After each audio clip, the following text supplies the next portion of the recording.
Hey guys, welcome back to the channel. Allie and Rob here on Grounded Life Finances, and we are bringing you a much anticipated video today that is insurance options for full-time travel. Yeah, this is probably the biggest question that we get, which is how do you do insurance? Because everything we're doing seems amazing until people start thinking about that insurance. They're going to lose their insurance. They can't do this. They've heard that it's going to cost $1,500 a month to get insurance. That isn't really true. So we're going to break down the myths, the facts, and tell you exactly where we get our insurance, where you can get insurance, and it's going to be a little different for each person. So kind of listen to the whole thing and see what options are available and see what works for you. What we've done over the years has changed, right? Yes. Because there's been more options available now that companies started to realize people want to travel full time. They've adapted their products. So that is great. The first thing you need to know is that when thinking about these numbers is that cost for paying for medical care outside of the United States is quite low compared to the United States. So we'll give you some examples of what you found. So we've been looking as we travel. We try to take care of our health as we are traveling, and so we work that into wherever we are. And one of the places where we'll be soon is in Malaysia sometime later this year, and we'll be visiting Kuala Lumpur, and they have actually some top-notch facilities there, and looking at doing physicals and other preventative health things and screenings. And you're looking at full screenings with include your physical exam, ECG, stress ECG, chest x-rays, eye exam, ultrasound for abdomen and pelvis, blood work, urine tests, and a doctor is going to go over all the results with you and reports on all of those tests, and you're looking at $232. Yeah, that's not with insurance. That's just paying out of pocket. That's just how much they charge, period. Now, mind you, that is also at a hospital that is essentially just patronized by mostly expats. Yeah. We've also had dental work done and other work done where we have, had a tooth pulled for $40. We have been in Thailand and needed to get all of our medicine. You do not need to use your insurance when you get your medicine overseas. You just tell them what you want. You just walk into the pharmacy. You don't even need a prescription. And they will just give you what you need. And so it's basically about $2-3 for antibiotics. Yeah. Some of the other medications we get are about $10 a month. So really, you're paying less for your medicine than you would be just having, using your copay in the United States. So that's just to kind of get that out of the way. That's all well and good, but you still do need some insurance, because we're talking about what if something major happens to you. It wouldn't be a good idea to be traveling around the world without any type of insurance. So there's really 3 options for you, and really only 2 of them are good for most people, but we'll break them all down because one of them is the first thing that people think about, and that is using the ACA Affordable Care Act. Need to mention right here, we are American, and so if you're not an American, this first one won't apply to you, but the others will. Yeah. So your country may have something different. Just substitute that for this. We're American, and we have something called the Affordable Care Act, and it's kind of different for every state, but a lot of states are similar. So depending on what state you're from, your parameters will change a little bit. The pros and cons of using the Affordable Care Act, there's one major con, and that is you can only get care in the U.S. Which is a pretty big con if you're looking at leaving the United States for an extended amount of time. That does make a little bit tricky, because if something happens while you're overseas and you have to use the coverage, you won't be able to use the coverage. You'll have to pay out of pocket.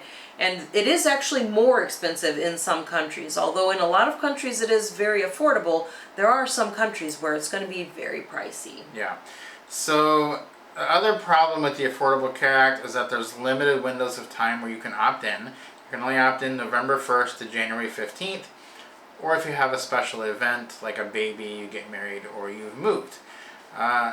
The big benefit of the ACA is that you can have pre-existing conditions They're not going to turn you down or charge you more for that. So we're going to come back to that in a little bit because that kind of plays into this whole strategy for healthcare. The cost really is going to depend on your income, and that's another thing that's different than some of these other ones. A lot of times they don't really care what your income is for insurance, but with the ACA for an American, you do get a stipend based on your income. So if you're kind of retired, this could be pretty affordable for you. The way this breaks down is, in years past, we've had this, and any net income over $24,000, if you make around $24,000, you're basically going to get this for free. You're going to get all the stipends that go along with it. You're not going to pay anything for this. The more you make over $24,000, the more you'll pay, up until if you make hundreds of thousands of dollars a year, you won't get any discount, and you'll just be paying full price, at which point it will not be the affordable healthcare. It won't be as affordable then. Not that it would matter at that point. If when you make we were that doing much. this, we were paying around $200 a month, and it was pretty good coverage. And we did that for many years, but when we started to travel, it was just like, why are we paying for healthcare that we can only use 6 months out of the year, 3 months out of the year, whatever it was. And so we eventually just dropped it because of that, because it just didn't make sense to do that anymore. So summary of the ACA is, it's not a great choice if you plan to travel outside the U.S. extensively, but we are going to come back to this again in a minute. So we'll put a pin in that. Put a pin in that. Second choice you have is MedShare. So tell us a little bit about MedShare. MedShare is a little bit different because it's basically a pool of money from all the people that are in the program, and you basically are all pooling this money together, and then when someone has a need, then that money is dispersed out accordingly. The issue with it is that it's not accepted everywhere, and it isn't really like what you would call actual insurance in the traditional sense. Yeah, you're just paying for your care, and then you're submitting that to them, and then they're just reimbursing you. So right. If you think of it this way, insurance companies are out to make profit. Everyone pays in, they pay out all the bills, they keep the leftover money. In a MedShare case, a lot of them are not taking those profits. You're paying in the bills, they're orchestrating it, paying for their costs, and then you're getting it for a lesser price. Yeah, and then the other thing with MedShare programs is that a lot of them have a religious affiliation, and some people may not want that as a part of their healthcare programs, so just keep that in mind. There are programs that have no religious affiliation. You just kind of have to do your research and just kind of keep that in mind going in. Yeah, you also do need to check with a MedShare the lifetime limits on it.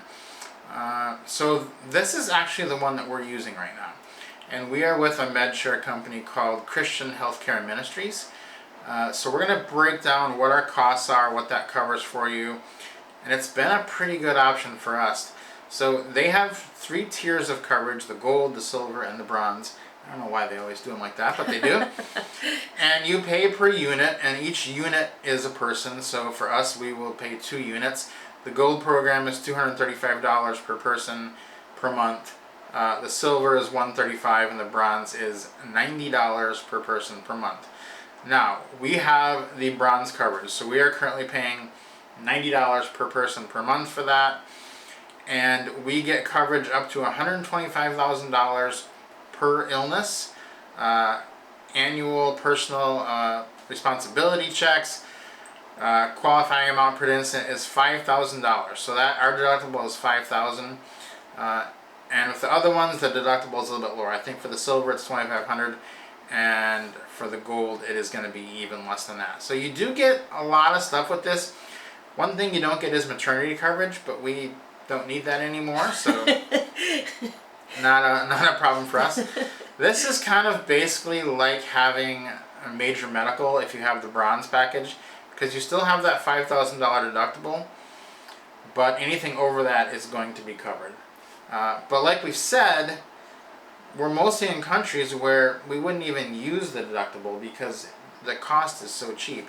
So what we were looking for was a plan that would be cheap, would cover us if anything happened worldwide, and this really fits the bill.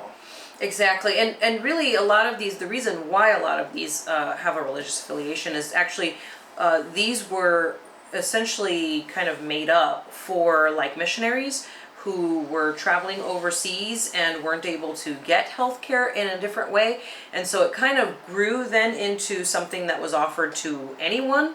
But that's kind of why this program has that base a little bit in religious affiliation, because it was created to be used by missionaries that were working overseas. Now there is another part of the MedShare program called Brother's Keeper. This is just with the one we're on, Christian Healthcare Ministries. It provides an additional $100,000 of coverage per person per year, so that takes you up to $225,000. And then every year you're in the program, you get an additional $100,000. So we've been in it 3 or 4 years now, I think. So we get an extra $400,000. So we are up to about $525,000 of coverage per person, and that Brother's Keeper, which is basically super major medical, costs $22 per month. So we both are on the bronze, and we both have the $22 per month. So our total health insurance bill is $224 a month, and we have a $5,000 deductible, coverage worldwide, and we're covered up to $500,000. Mm-hmm. So that's pretty good. We've been pretty happy with it, wouldn't you say? Yeah, we haven't really, we don't need a ton of medical attention for the most part, and like I said, we do mostly preventative care right now at the stage of life that we're in, and the health level that we're in. We do just preventative stuff, so it's pretty easy to take care of that, like I said earlier, in a fairly inexpensive way, with really top-notch care from doctors around the world. So I think, that's a good option for us personally. Now let's go on to the third option, which I think would also be very good for us. We just haven't taken the time to do it, and some of it has been happening since we got the other one, so maybe we'll consider switching someday. But this is International Travel Expat Insurance, and this is insurance for people, and you need to buy at least a year's worth of this or more. You need to be traveling for a year, is what they say. But it does cover you in the States, so you can count that too. You just need to buy it in sections of at least a year. This is not travel insurance like you buy when you book a flight or a cruise or that type of thing. This is actually expat insurance for people leaving the country for an extended time. Companies that are going to give you this is a company such as IMG, if you want to search for it. There's others, and with the MedShare too, there's dozens of companies that do this. You can look for the one that suits you best. In general, for this, you need to be out of the country 6 months, right? Yes. So you get, because it's so affordable outside the country, they don't want you in the country for a long time, so you have to be out at least 6 months. And when we talk about out of the country, we mean the United States. The United States, for us. They're also more strict with pre-existing conditions because this is actual insurance. And so they're more strict with pre-existing conditions, and you do need to take a physical before you get it. So right there, that can cut a few people out. But if you're fine with all that, this is one to look at. Another could be con, could be plus, depending on who you are, is that the price is based on your age. With the MedShare one, it is not based on your age. It is just based on your unit, which is your 1 unit, your 2 units. So as you get older, this is going to go up in cost. So we're going to tell you what the price is for us. We're around 50, and that'll give you an idea of how much it would be. But for a $5,000 deductible, which is what we looked at just to kind of compare it to the MedShare, they have a silver plan and a bronze plan. The silver plan is $334 per month per couple, and the bronze is $241 per month per couple. So it's about $17 more than what we're paying for the bronze, and that actually gets you a $1 million maximum. The silver gets you a $5 million maximum. So they're pretty similar. I think with the expat insurance, there's a few more hoops to jump through. It's possibly a little better coverage. You get a little bit higher maximum, but you do have to jump through a few things, and it's not going to work for everybody because some of you may have pre-existing conditions. Right. I think that's kind of the little caveat of choosing between that and like pricing based on age, being in a place where you can even do a physical in order to qualify, to get through one of the hoops for the insurance. There's a lot of different things to take into account, which is one of the reasons why for the last few years we've leaned towards the ACA the MedShare, because it was just easier for us with moving around so much and just traveling so much all over the world. It's a lot more challenging to be like, okay, well, when are we going to be in one spot so we can schedule a physical to even think about doing this other one? So that's kind of something to keep in mind. Yeah, so I said we'd come back to the ACA, and we're going to come back to it now. Because there is one great thing about the ACA, and your country may have the same thing, is that there are no pre-existing conditions with that. So what the thinking is of a lot of expats is if they get one of these coverages that covers them worldwide, which the ACA doesn't, if they came to a time where they needed to have that care that was kind of extensive and they wanted to return home to America to get it, it's not a problem because you can get an open enrollment and just come back and get that care whenever you need it. It's kind of like a safety net sitting under all these things. It's not good to use while you're abroad, but it also means that you're not going to get stuck with no health care when you come back home. So we kind of think of the ACA as it's there. It's in our back pocket. If we ever want to use that, it's another option you can use. But right now, while we're traveling abroad, it just doesn't make a ton of sense. Right. There probably will be a day when it does make sense, though. Yeah, right. And that's the thing is if you have it and you're not even going to be in the U.S., you're basically using up stipend money that could go to somebody else. So why waste that if you're not using it because you're not in the U.S. and you're not going to be able to use it anyways. But if you do need it, then it's there, and you can, like Rob said, it's like a safety net. You can always come back and get it, but you don't want to just have it for no reason if you're not even going to use it anyway, so the stipend can go to somebody else. Couple other things to consider with this is that travel insurance is something people look into a lot. That is not really health insurance, and that is really only for the trip that you're on. You don't really want to be using that for long-term travel. The other thing is you can get private insurance. Just go call up Blue Cross Blue Shield. They'll probably cover you. It'll be way more than this, so we don't really think of that as a good option either. Bottom line here is that if you're going to be in countries, which you probably are, that have pretty affordable good health care, you can get your base level coverage either through MedShare or through the Expat Insurance for around $230, $240 a month. That's with a $5,000 deductible, and you're just going to be paying mostly out of pocket for the whole year, because you'd have to have something pretty majorly go wrong to even get to that $5,000. You'd have to be in the hospital all the time, at which point you'd probably just come home and get the Affordable Health Care Act. So it's really, insurance is really, when you think about it that way, it's really not a hindrance to traveling full time. A lot of people think it is. There's a lot of mystery about it.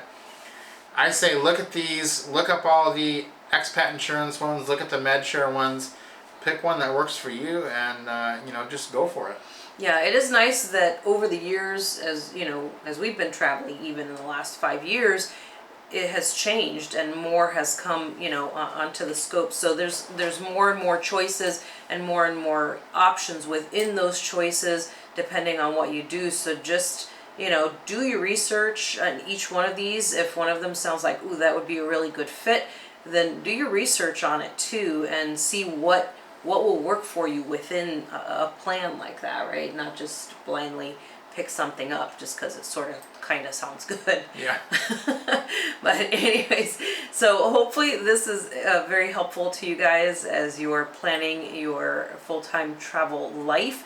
If you have any questions, leave those for us below in the comments. We got a lot more coming to you with all this content for full-time travel and finances, so make sure you subscribe to the channel, give us a like, and we'll see you soon.